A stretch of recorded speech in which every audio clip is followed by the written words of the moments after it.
오늘 말씀은 하나님이 디자인한 가정 남자와 여자라는 제목으로 말씀을 나누도록 하겠습니다. 창세기 2장 전반에 걸쳐서 말씀을 훑어볼 거라서 제가 따로 본문 말씀은 정하지 않았거든요. 창세기 2장 말씀을 가지고 하나님이 디자인한 가정 남자와 여자라는 제목으로 말씀을 나누도록 하겠습니다.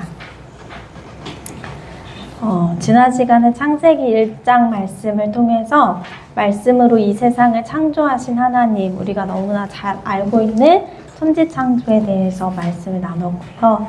그리고 하나님께서 모든 것을 소중하게 지으셨지만 그 중에서 우리 사람을, 나를 소중하고 특별하게 지으셨다라는 것을 우리가 함께 나눴습니다. 진화론과 창조론에 대한 이야기도 배웠는데요. 여러분, 한 주 동안 하나님의 자녀라는 정체성을 가지고 어떻게 한 주를 잘 사셨나요? 네, 하나님의 은혜로 사셨길 바라면서 우리 창세기 2장으로 넘어가 보도록 하겠습니다. 창세기 2장 7절에 보면요, 이제 하나님께서 사람을 어떻게 지으셨는지 조금 더 구체적으로 말씀이 나와 있습니다. 여호와 하나님이 땅의 흙으로 사람을 지으시고 생기를 그 코에 불어넣으사 사람이 생명이 되니라. 하나님께서 흙으로 사람을 지으신 건 우리가 다 알고 있죠. 그리고 그 코에 생기를 넣어주시자 사람이 생명이 되었습니다. 이 생기라는 뜻은요, 원어로 바람이 불다, 숨쉬다 라는 말에서 유래했는데요. 이것은 단순히 숨결이나 호흡이라는 의미 이상을 가지고 있는데요. 그 존재를 활동하게 하고 살아가게 하는 힘과 기력을 바로 생기라고 합니다. 에스겔서 37장 5절 말씀에서는요, 생명의 근원되는 창조주 하나님으로부터 오는 생명력을 바로 생기라고 했습니다. 그래서 그 에스겔 골짜기에서 말라 있었던, 죽어 있었던 뼈들이 다시 살아날 때 하나님의 생기가 있자 살아났다라고 하죠. 그때 그 생기와 창세기 2장 7절의 생기가 같은 의미입니다. 사람이 죽을 때 보면요, 우리 육체만 남게 되죠.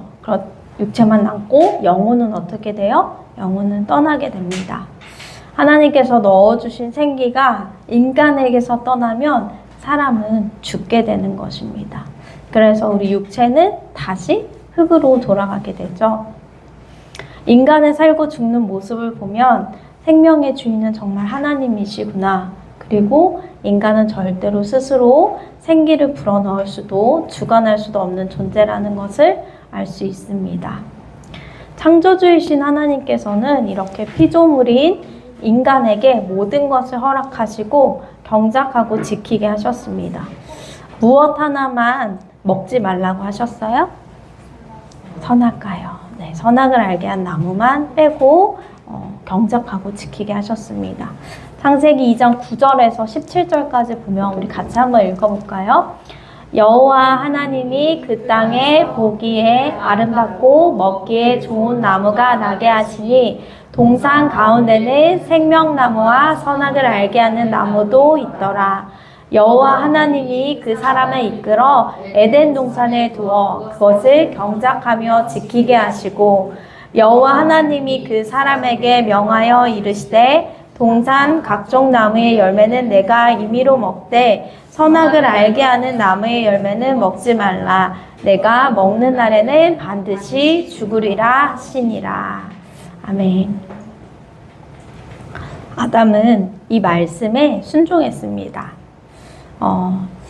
이 2장 15절 말씀 보면요, 여호와 하나님이 그 사람을 이끌어 에덴 동산에 두어 그것을 경작하며 지키게 하셨다라고 나와 있죠. 하나님께서 아담에게 주신 역할이요, 에덴 동산을 경작하며 지키는 것을 아담의 역할로 주셨습니다. 경작하다라는 동사는 우리가 한국어로 하면요, 농사를 짓다라는 뜻으로만 생각할 수 있는데요. 경작하다는 히브리어로요, 아바드라는 그 말입니다.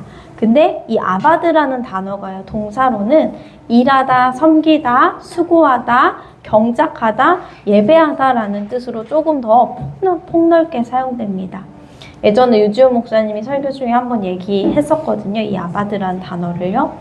그리고 이 아바드라는 단어는 명사로는요, 종, 직분자, 예배자라는 뜻을 가지고 있어요. 우리나라 말로는 단순히 경작하다라는 뜻이었는데 히브리어 원어로 살펴보면요, 다양한 뜻이 있어요. 일하다, 섬기다, 수고하다, 경작하다, 예배하다. 그러면 하나님은요, 아담에게요, 단순히 그 동산에 있는 것을 생육하고 번성하고 경작하는 것만 맡기신 것이 아니라요,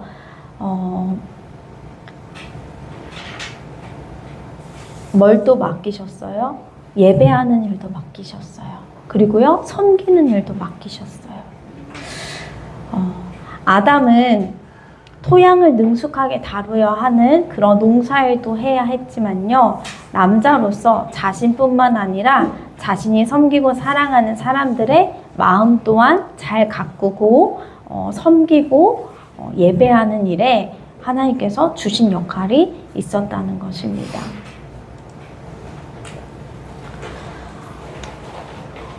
네, 아담의 두 번째 역할이 또 말씀에 나와요. 첫 번째 역할은 경작하다라는 그 단어에서 있었고요. 두 번째는 지키다에서 아담의 두 번째 역할이 나옵니다.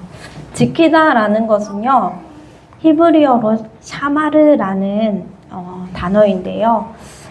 이 지키다라는 샤마르라는 단어는요, 수호하다, 보호하다, 보살피다라고 번역된다고 합니다.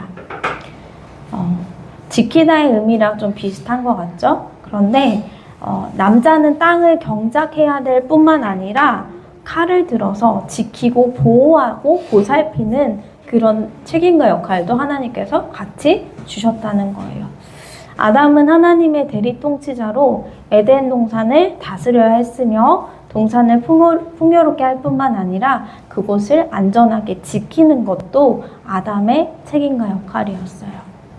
그러면 하나님을 믿는 그리스도인 남성에게도 어떤 역할이 주어지냐면요, 경작하고 또 세우고 양육해야 될 뿐만 아니라 사람들을 안전하게 지켜야 할 책임도 동시에 갖게 된다는 것입니다.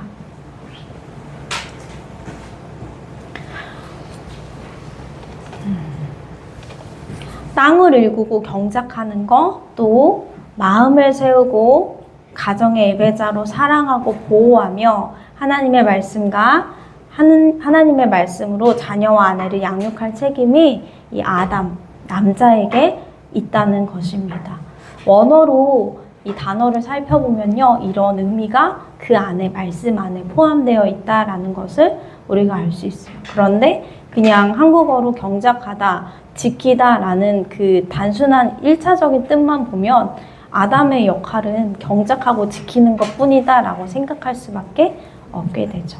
그런데 원어로 살펴보면요, 이렇게 더 깊은 뜻이 있었다는 것을 기억했으면 좋겠습니다.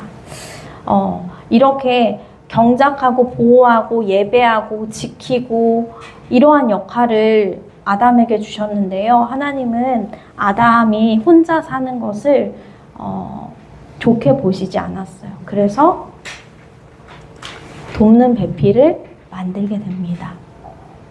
여호와 하나님이 이르시되 사람이 혼자 사는 것이 좋지 아니하니 내가 그를 위하여 돕는 배필을 지으리라 하시니라. 그리고 하나님께서 아담을 깊이 잠들게 하시고 갈빗대 하나를 취하여서 산로 대신 취하고 그 갈빗대로 여자를 만드십니다. 그리고 아담에게 이 여자를 이끌어 오시니 아담이 뭐라고 하냐면요, 이는 내 뼈 중에 뼈요 살 중에 살이라 이것을 남자에게서 취하였음즉 여자라 부르리라 하니라. 여자가 만들었을 때 그 당시에 바로 하와라고 이름을 붙여주지 않았어요. 그쵸? 갈빗대로 만든 다음에 바로 하와라고 부르지 않고요, 여자라고 불렀습니다. 하나님께서는요, 남자에게서 여자를 만드셨어요. 그리고 남자와 여자가 돕는 배필로 같이 사는 것을 하나님의 디자인으로 만드신 거예요. 이게 가정의 출발이에요. 요즘 사람들은 내가 원하는 대로 가정을 만들려고 하잖아요. 포스트 모더니즘 사회에서는, 탈기독교 사회에서는 내가 남자인데 남자가 좋으면 또 다른 남자를 만나서 가정을 이루는 것을 이제 아무렇지 않게 주장하는데요. 하나님의 디자인은 그런데 태초부터 남자와 여자가 한 가정을 이루어서 생육하고 번성하게끔 하나님께서 디자인하셨다는 것을 우리는 이것을 보수적이라고 생각하지 말아야 되고요. 너무 고리타분한 사고 같다라고 생각하는 그러한 주장들에게 오히려 당당하게 이야기할 수 있어야 돼요. 제가 우연하게 그 하리수 씨의 기사를 어제 봤거든요. 일부러 보려고 한 건 아닌데 컴퓨터 설교 준비하다가 떠가지고 봤는데, 이 하리수 씨가 원래는 남자인데 여장 해가지고 오픈했었잖아요. 그리고 무슨 정이었는데? 미키정이랑 결혼을 했어요. 남자와 남자가 결혼을 한 거죠. 근데 결혼을 했는데 결국은 이 두 사람이 이혼을 했더라고요. 이혼을 했고 또 미키정이란 이 남자는 또 재혼을 했어요. 네. 저도 최근에 어제 기사를 보고 알았어요. 근데 하리수 씨가 그러더라고요. 자기는 여자이고 싶은데 남자였다. 그리고 하리수 씨 아버님이 계시는데 친아버지가 굉장히 이걸 반대하셨대요. 그래서 거의 이렇게 그 앙숙처럼 서로 그렇게 대립을 하다가 아버지께서 암투병 하시다가 돌아가셨는데, 돌아가시기 전에 이제 딸한테 이제 좀 손을 내밀었다고 하시더라고요. 그래서 결국 그 앙금은 풀고 아버지는 돌아가셨지만 결국은 이혼했고, 또 미키정은 재혼하고, 또 하리수 본인은 아직도 미키정과 그 결혼 생활에서 본인이 여자로서 아기를 낳지 못하는 것에 대해서 너무 슬프고 아쉬워서 인공 자궁까지 자기가 이렇게 하려고 마음을 먹었었는데 거기까지는 불가능해서 시도하지 못했다. 결국은 이혼을 했고, 이런 얘기가 나오더라고요. 그래서 앞으로 이 하리수 씨의 또 새 인생을 응원한다라는 그런 기사였어요. 근데 그걸 보면서 참 얼마나 이 한 장짜리 기사지만 부모님과의 갈등, 그리고 본인이 사랑했지만 사랑하는 사람에게 자식을 낳아줄 수 없어서 아파하는 그 마음, 얼마나 우리가 상상할 수 없는 고통이 있었겠어요. 그런 걸 보면서 하나님의 섭리대로 살아가는 것이 어떻게 정말 감사한 거다라는 생각도 들고 안타깝다라는 마음도 동시에 들더라고요. 그래서 우리도 우리 주변에 만약에 그런 사람이 있으면 우리가 좀 더 신중하게 얘기하고 기도하고 도와주어야겠지만, 청소년기의 호기심으로 내 의지대로 성별을 바꿀 수 있어? 그러한 생각을 가진 친구들이 있다면 하나님의 말씀의 관점에서 돌이킬 수 있도록 도와주는 그런 역할을 또 기독교 안에서 해야 되지 않을까라는 생각이 들었습니다. 그래서 하나님께서 만드신 그 태초에 디자인하신 그 설계도를 우리가 순종하는 것이 정말 가장 기본이 아닐까라는 생각이 들었어요. 2장 24절에 보면요, 이러므로 남자가 부모를 떠나 그의 아내와 합하여 둘이 한 몸을 이룰지로다 라고 말씀이 나옵니다. 한 몸을 이룬다는 것은요, 연합한다는 거죠. 남자와 여자의 연합으로 생육하고 번성하는 하나님의 계획이 이루어졌습니다. 근데 우리는 이 말씀을 보면서 한 몸을 이룬다, 남자와 여자가 한 몸을 이루는 것에 있어서 1차적으로 생각을 많이 해요. 생물학적인 연합을 굉장히 많이 떠올리는 것 같아요. 그런데 이 한 몸을 이루지로다라는 이 말씀에는요, 우리가 생각하는 거 생물학적인 그 연합만 담겨 있는 게 아닙니다. 남자와 여자가 연합한다는 것은요, 에베소서 말씀을 보면요, 여기에 많이 비유되어 있어요. 남자와 여자, 남편과 아내와의 관계를 성경에서는요, 그리스도와 교회와의 관계로 많이 비유를 하거든요. 그러므로 사람이 부모를 떠나 그의 아내와 합하여 그 둘이 한 육체가 될지니 이 비밀이 크도다. 나는 그리스도와 교회에 대하여 말하노라. 그러나 너희도 각각 자기 아내 사랑하기를 자신같이 하고 아내도 자기 남편을 존경하라. 성경에서는 남편과 아내 관계를 그리스도와 교회의 관계로 이야기합니다. 그리스도와 교회와의 관계가 어떤 관계일까요? 죄인인 우리를 위해서 십자가에서 죽으신 예수님의 사랑, 예수님의 사랑과 그분의 피값으로 세운 교회, 그 관계이라는 것입니다. 끊어질 수 없는 예수님의 생명의 피로 맺어진 언약 관계를 그리스도와 교회와의 관계라고 해요. 그래서 우리는 끊어질 수가 없어요. 그리스도와 교회와의 관계는. 그런데 남편과 아내와의 관계도 바로 이와 같다라고 얘기를 해요. 요즘 사람들은 성격이 좀 맞지 않아? 성적인 그런 게 맞지 않아? 다양한 이유로 내가 너랑 맞지 않으면 이혼해. 그래서 이혼율도 많이 늘고 하죠. 그런데 그리스도인으로서 남자와 여자, 남편과 아내와의 관계는 그리스도와 교회와의 관계, 깨어질 수 없는 언약 관계라는 것을 알게 되면 어떻게 될까요? 쉽게 이혼할 수 있을까요? 우리가 마음에 안 든다고 예수님 저 이제 예수님과 결별하겠습니다. 할 수 있나요? 할 수 없죠. 그만큼 남편과 아내와의 관계는 끊어질 수 없는 끈끈한 관계라는 것입니다. 그리스도와 교회, 남편과 아내와의 관계는 언약 관계입니다. 하나님께서요, 맺으신 언약 관계는요, 아브라함과도 언약 관계를 맺으셨어요. 그래서 어떻게 했어요? 이 하늘에 있는 별과 같이 내 자손이 많게 하리라 하셨잖아요. 그게 언약의 말씀이었어요. 아브라함이 자식이 없었을 때 하나님께서 그 말씀을 언약하셨는데 결국은 하나님께서 어떻게 하셨어요? 이루셨어요. 또 하나님은요, 아브라함 그 계보를 통하여서 다윗과도 언약 관계를 맺으셨어요.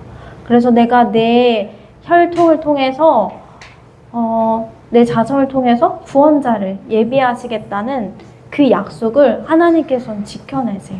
그래서 솔로몬을 통해서 유다 왕족 가운데, 그 유다 족복 가운데 예수님이 탄생하도록 합니다. 하나님이 언약 관계를 맺으시면 하나님께서는 잊지 않으시고 반드시 그것을 성취하시는 것이 바로 하나님의 성품입니다. 그런데 하나님께서 남편과 아내와의 관계를 그렇게 언약 관계, 교회와 그리스도의 관계라고 이야기하셨습니다. 그러면 우리도 남편과 아내와의 관계에 있어서 한번 생각해 봐야 돼요.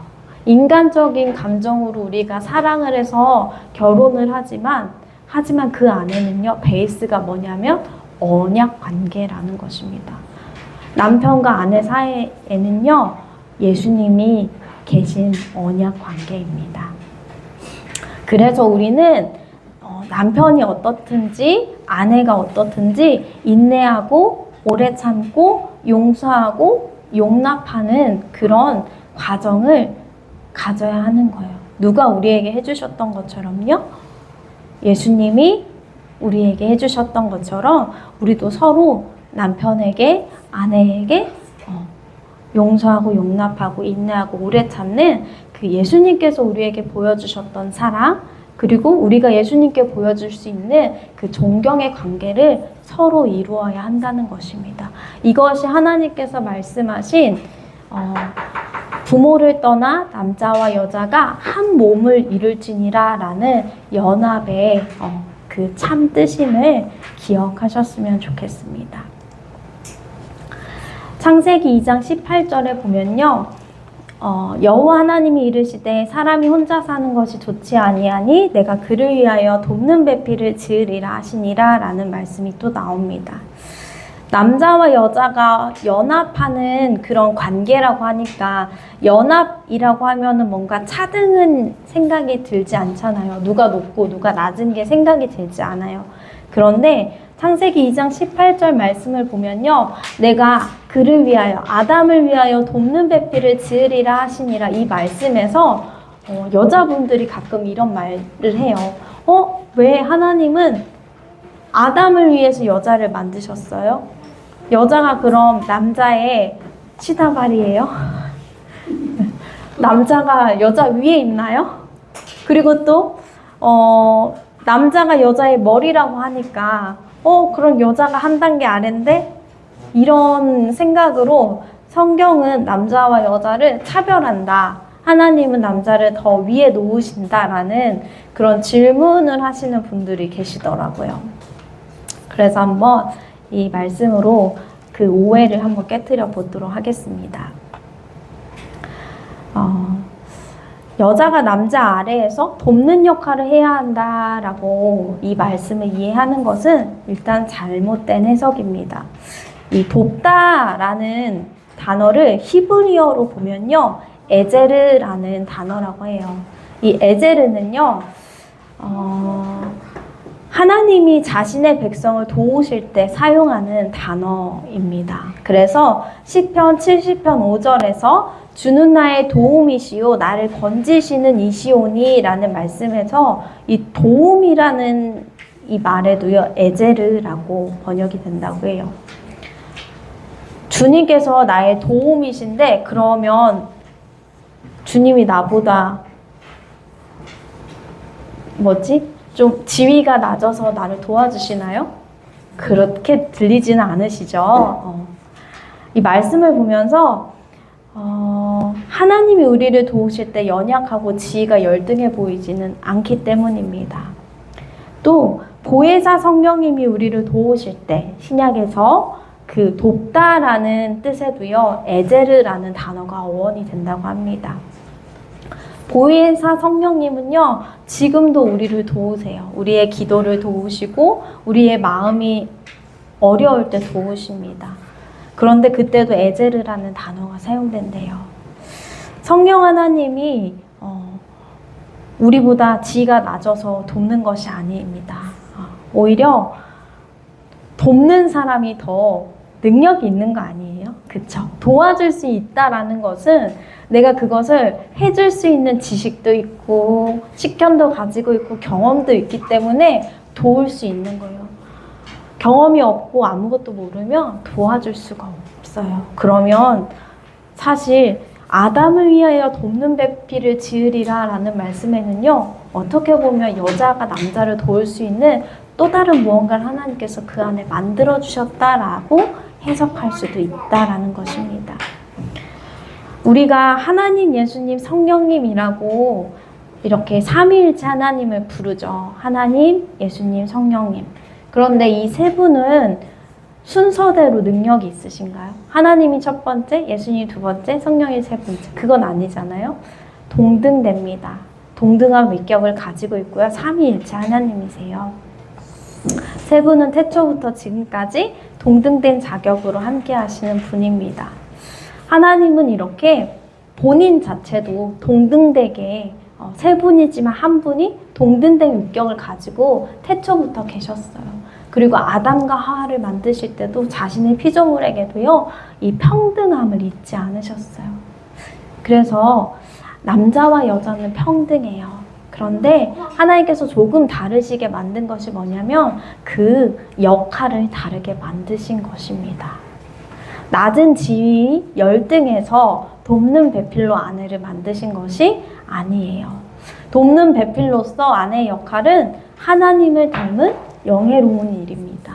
네, 주는 나의 도움이시오 할 때도 에제르라는 단어가 사용되었고 돕는 배필에서도 에제르라는 단어가 사용되었습니다. 오히려 남자와 여자가 평등하지 않고 남자가 더 높은 위치에 있는 이 많은 세상의 문화와 그런 패러다임들은 태초에 아담과 하와를 지나면서 세계 문화가 발전되면서, 그쵸? 바벨탑 쌓고 하면서 힘의 문화였잖아요. 그쵸? 그러니까 당연히 힘을 쓰는 남자가 더 우위에 있는 문화가 만들어지게 되었어요. 그런 사상과 문화가 전해져서 남자가 좀 더 높은 것처럼 보이는 것이지 결코 하나님께서 남자와 여자를 평등하게 만드시지 않았다라는 것은 아니라고 우리가 알아두었으면 좋겠습니다. 남자의 역할은 아까 살펴봤던 원어로 아바드, 샤마르, 인도하고 공급하고 보호하고 지키며 사랑하는 역할을 이 남자가 주어 받은 역할이에요. 그리고 여자는요, 에제르라는 단어를 살펴보면 남편이 하나님께 받은 사명을 완수하도록 돕는 역할을 받았습니다. 그런데 이 역할은요, 어떨 때 가장 잘 나타나냐면 남편을 사랑하고 존경하고 그에게 복종하는 것으로 나타난다고 합니다. 말씀에서 그렇게 이야기하고 있죠. 근데 또 남편을 사랑하고 존경까지는 하는데 왜 굳이 복종까지 해야 되나요? 라는 말이 붙게 돼 있어요. 복종이라는 단어가 억양이 좀 그렇죠? 복종. 네, 뭔가 좀 부당해 보이는 것 같잖아요. 그래서 또 한번 살펴보도록 하겠습니다. 아내들이여 자기 남편에게 복종하기를 주께 하듯 하라. 이는 남편이 아내의 머리됨이 그리스도께서 교회의 머리됨과 같음이니 그가 바로 몸의 구주시니라. 그러므로 교회가 그리스도에게 하듯 아내들도 범사에 자기 남편에게 복종할지니라. 복종하기를 주께 하듯 하래요. 네, 여러분 복종하고 계십니까? 저부터 복종이 잘 안 되는 것 같아서 목사님이 아니래요. 범사에 복종해야 되는데 복종이 참 쉽지 않습니다. 이 복종을 뜻하는 헬라어 후포타소는요, 이런 의미를 가지고 있대요. 자발적으로 다른 사람의 권위 아래 자신을 두는 것을 의미한대요.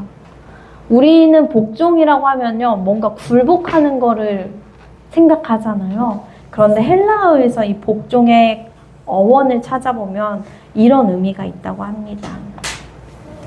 아내의 복종은요, 남편의 권위를 인정하고 자발적으로 권위에 순종하는 복종이라고 해요.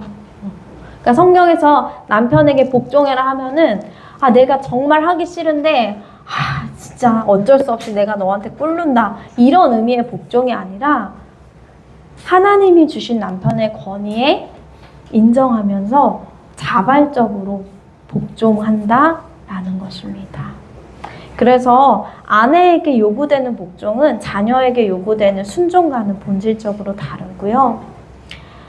그리스도께서 교회의 머리가 되신 것처럼 남편이 가정의 머리임을 받아들이는 의지적 선택이 바로 아내의 복종이라는 것입니다. 내가 남편에게 복종한다면 이런 의미인 거예요. 하나님께서 우리 가정의 머리를 남편으로 세워주신 것을 하나님 제가 인정해요. 라는 의미인 거예요. 그런데 하나님께서 내가 복종 안 해요. 남편에게 복종하지 않는다는 것은 하나님께서 우리 가정의 머리를 남편으로 세워두셨는데 하나님 저 그거 인정할 수 없어요 라고 하나님 앞에 이야기하는 거예요. 근데 여러분 온 몸을 보세요. 머리가 있어요. 우리가 머리만 있으면 사람이 살 수 있나요? 아니에요. 머리가 중요한 역할을 해요. 내가 정지하면 심장도 힘쓸 수가 없어요. 또 심장이 정지하면 뇌도 바로 죽어버려요. 그러니까 남편이 머리이지만 우리는 그 지체인 거잖아요. 남자도 여자도 마찬가지로 누가 우위에 있는 것이 아니에요. 그런데 하나님께서 그 역할에 따라서 남편을 머리로 세워주셨고 아내를 남편을 돕는 역할로 몸이 되게 하신 거예요.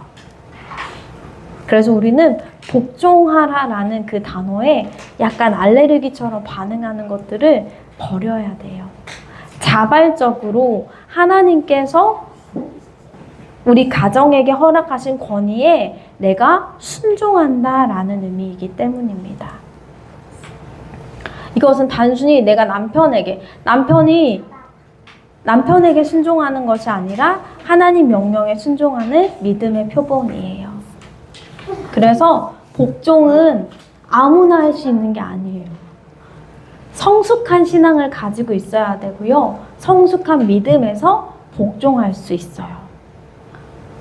우리가 성숙하지 않으면 복종이 쉽지 않아요. 왜냐하면 막 마음속에서 요동치기 때문이에요. 너는 잘했니? 못했니? 너는 나한테 이렇게 쓰면서 나한테 이런 걸 요구해? 라는 마음들이 막 올라오기 때문이에요.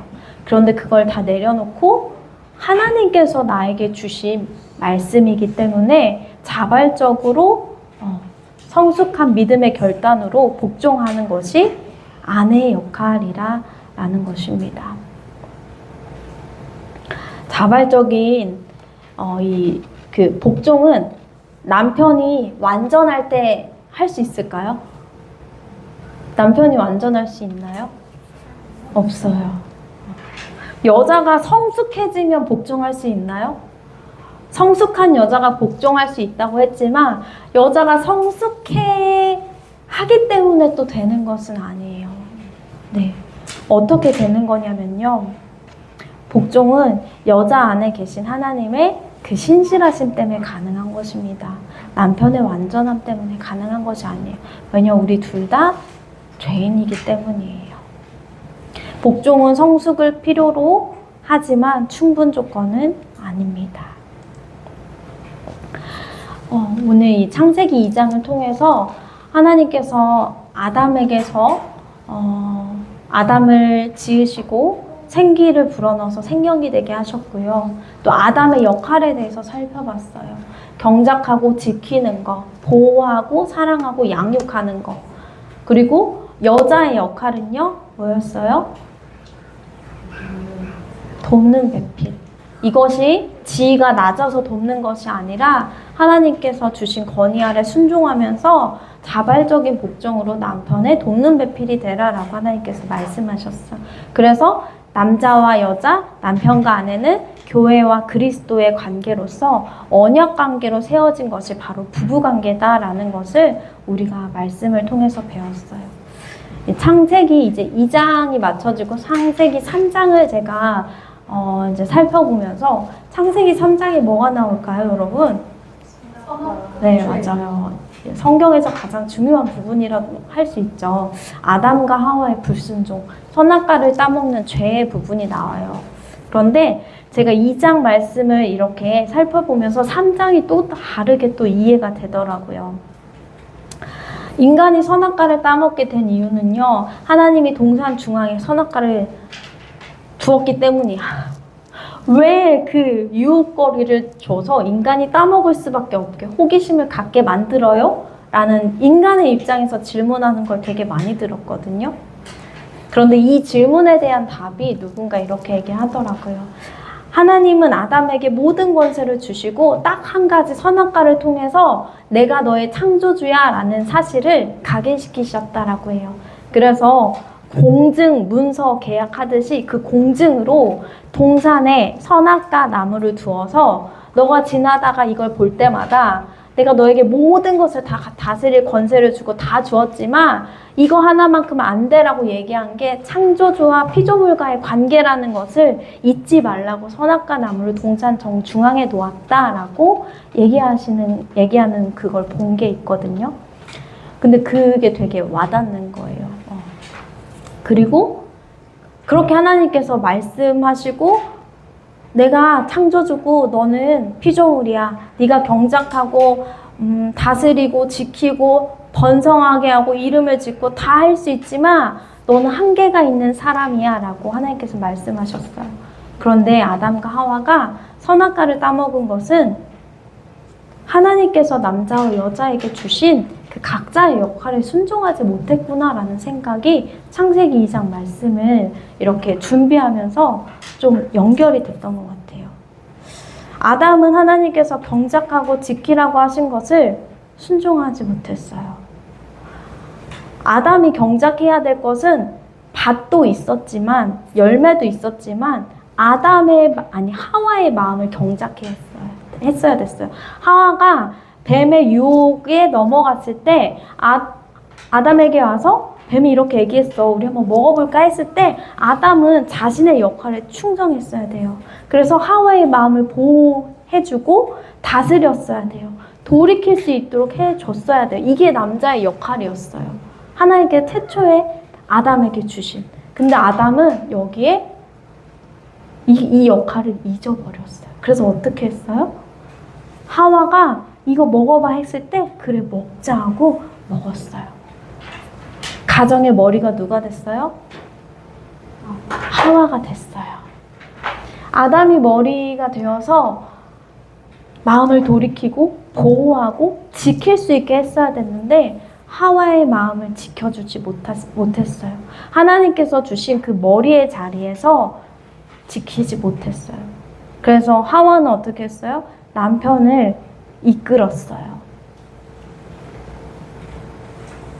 남자의 권위에 복종하는 성숙한 여인으로서의 역할을 하와는 선악과를 건네면서 잊은 거예요. 그 여자의 역할을 잊자 남자의 머리가 되었고요. 하와를 통해서 인류의 죄가 들어온 것입니다. 이게 이렇게 읽혀지더라고요. 그래서 하나님께서 아담과 하와에게 주신 그 역할이 그 역할대로 사는 게 죄를 막는 거구나.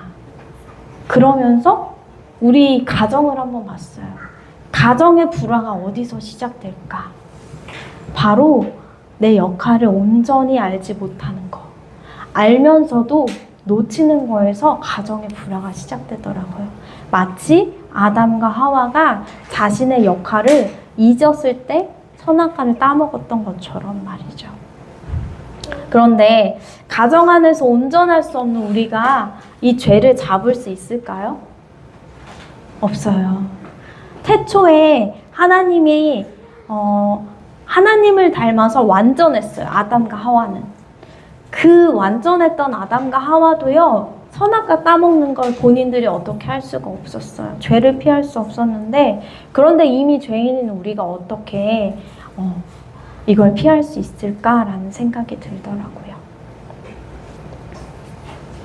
그래서 예수님께서 우리를 구원하시고 용서하시고 용납하시기 위해서 십자가를 대신 지시고 아담과 하와에게 가죽옷을 입혀주셨구나. 우리의 죄와 연약함을 대신 감싸주시려고 하셨구나라는 생각이 들었습니다. 그래서 가정에는요, 남편하고 아내가 있지만 그 안에는 누가 계시냐? 언약 관계로 맺어졌기 때문에 반드시 예수 그리스도가 함께 하십니다. 그래서 가정은 예수 그리스도를 경험하는 복음의 현장이 되어야 하고 될 수밖에 없습니다. 우리 청년들이 많아서 이 말씀을 들을 때 아직은 나와는 거리가 멀다라고 생각할 수도 있지만 여러분들이 잘 들어놓으셔야 돼요. 왜냐하면 이게 정말로 결혼 생활 10년, 20년, 30년 해도요, 몰라서 그 30년이 너무 아까운 사람들은 정말 이 내용을 청년의 때 들을 수 있다라는 것이 되게 감사한 거죠, 어머님. 마음에 새기셔야 돼요. 지금은 좀 이해 안 가지만 여자친구만 만나봐도 이 원리가 적용이 될 수 있거든요. 그래서 미리 준비한다 생각하시고 말씀을 들었으면 좋겠고요.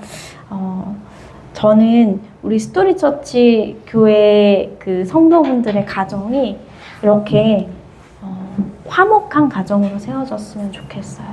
그래서 가정에 대한 이야기를 말씀을 통해서 할 때 좀 더 마음이 진심인 것 같아요. 왜냐하면 이게 너무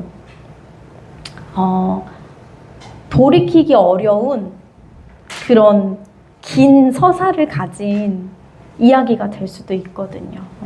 내가 행복하고 싶지 않아서 행복하지 않은 가정은 없잖아요. 행복하고 싶은데 마음대로 안 돼서 너무 힘드니까. 그래서 우리 청년들 그리고 이제 아직 이렇게 파릇파릇하게 사랑을 나누고 계신 대형 목사님과 슬비 사모님. 아, 그래도요. 파릇파릇 하시잖아요. 파릇파릇 지읒자매나 권태웅. 아, 그런가요? 네, 오늘 이 나눈 말씀을 한번 마음속에 잘 기억해 봤으면 좋겠어요. 아담과 하와에게 주셨던 각자의 역할이 내 역할이 될 수 있도록 서로 사랑하고 예수님 안에서 존경하고 또 언약 관계로 맺어진 관계라는 것을 잊지 않으며 가정을 세워가는 우리 교회의 식구들이 되었으면 좋겠습니다.